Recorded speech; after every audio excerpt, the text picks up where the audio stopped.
Good morning friends. आज हम लोग इतिहास विषय पर फुल लेसन प्लान बनाने वाले हैं, जिसका प्रकरण है महात्मा बुद्ध।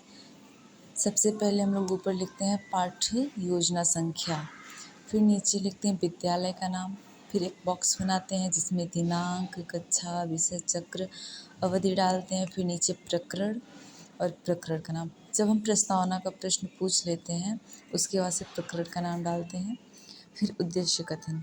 जबकि हम 5 तक तो लिख चुके थे तो आगे पूर्वत डाल के पीछे वाला लिख लेंगे। फिर उसके बाद से हम लोग लिखते हैं विशिष्ट उद्देश्य। विशिष्ट उद्देश्य में ये होता है कि हम लोगों ने 40 विषय में जो पढ़ाया है, क्या इन उद्देश्यों की प्राप्ति हुई है, इसका हम लोग पूर्व निर्धारण कर लेते हैं, उसके बाद से पढ़ाते हैं। पहला ज्ञानात्मक उद्देश्य, इसमें मेमोरी लेवल की चीज़ें आती हैं, जैसे कि रट करके बच्चा जवाब देता है। दूसरा आता है बोधात्मक उद्देश्य, जिसमें बच्चा सोचता समझता है, अपना दिमाग लगाता है। फिर आता है अनुप्रयोगात्मक उद्देश्य, जैसे कि कुछ अपने जो दैनिक जीवन उपयोग कर रहा है, कोई चार्ट वोट बना रहा है। फिर आता है शिक्षण विधि, कि हम किस विधि से पढ़ा रहे हैं, प्रश्नोत्तर विधि, व्याख्या प्रदर्शन विधि, स्पष्टीकरण विधि, ऐसे कुछ होता है। फिर आता है शिक्षण सहायक सामग्री। शिक्षण सहायक सामग्री में यहाँ पे महात्मा बुद्ध को दर्शाता हुआ चार्ट, ठीक है। फिर आता है पूर्व ज्ञान। पूर्व ज्ञान में जैसे कि छात्र बौद्ध धर्म के बारे में सामान्य जानकारी रखते हैं। फिर नीचे लिखते हैं प्रस्तावना। फिर प्रस्तावना के प्रश्न पूछते हैं, जैसे कि हमारे देश का नाम क्या है, तो भारत।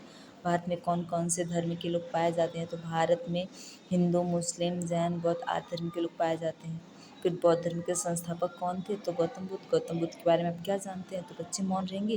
तो ये जो हमारा है समस्यात्मक प्रश्न बनेगा। फिर ये समस्यात्मक प्रश्न, फिर हम उद्देश्य कथन लाएंगे। उद्देश्य कथन में ये जो समस्यात्मक था, तो आज हम लोग गौतम बुद्ध के बारे में विस्तृत अध्ययन करने वाले हैं। फिर उसके नीचे लिखते हैं प्रस्तुतिकरण।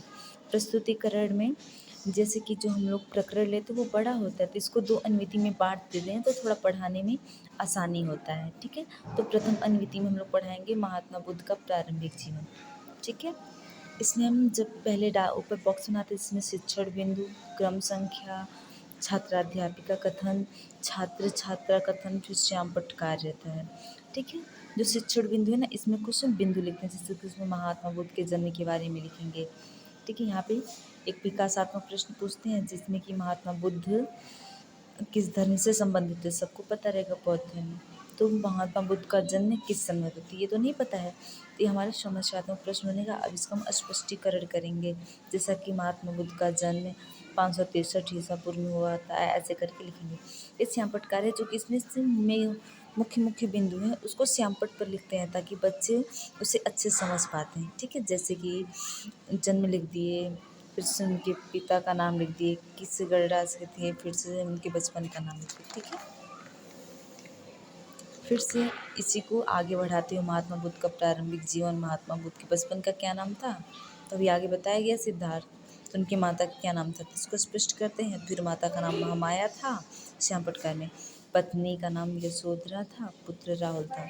फिर नीचे एक लाते हैं विकासात्मक प्रश्न। फिर महात्मा बुद्ध को किस स्थान पर ज्ञान की प्राप्ति हुई, तो फिर ऐसे बिहार। फिर नीचे एक लाते हैं जो बच्चे नहीं जानते। फिर जैसे कि महात्मा बुद्ध किस आयु में गृह त्याग कर दिए, तो फिर ये इसका स्पष्टीकरण करते हैं।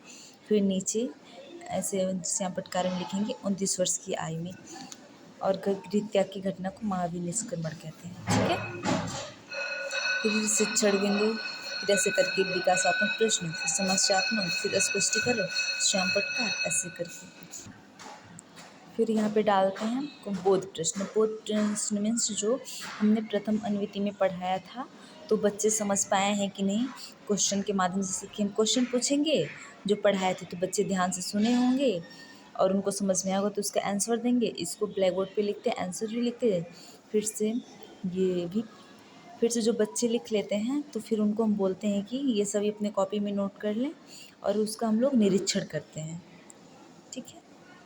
यहाँ फिर से ये द्वितीय अनुवृत्ति, 4 आर्य सत्य, अष्टांगिक मार्ग, ये सब पढ़ाया जाएगा, ठीक है। तो फिर यहाँ पे वही सेम करेंगे कि शिक्षण बिंदु, क्रम संख्या, छात्राध्यापिका कथन, छात्र छात्रा कथन, श्यामपट्ट कार्य, फिर से ये 4 आर्य सत्य, विकासात्मक प्रश्न, फिर ये श्यामपट्ट कार्य, ऐसे करके अष्टांगिक मार्ग का।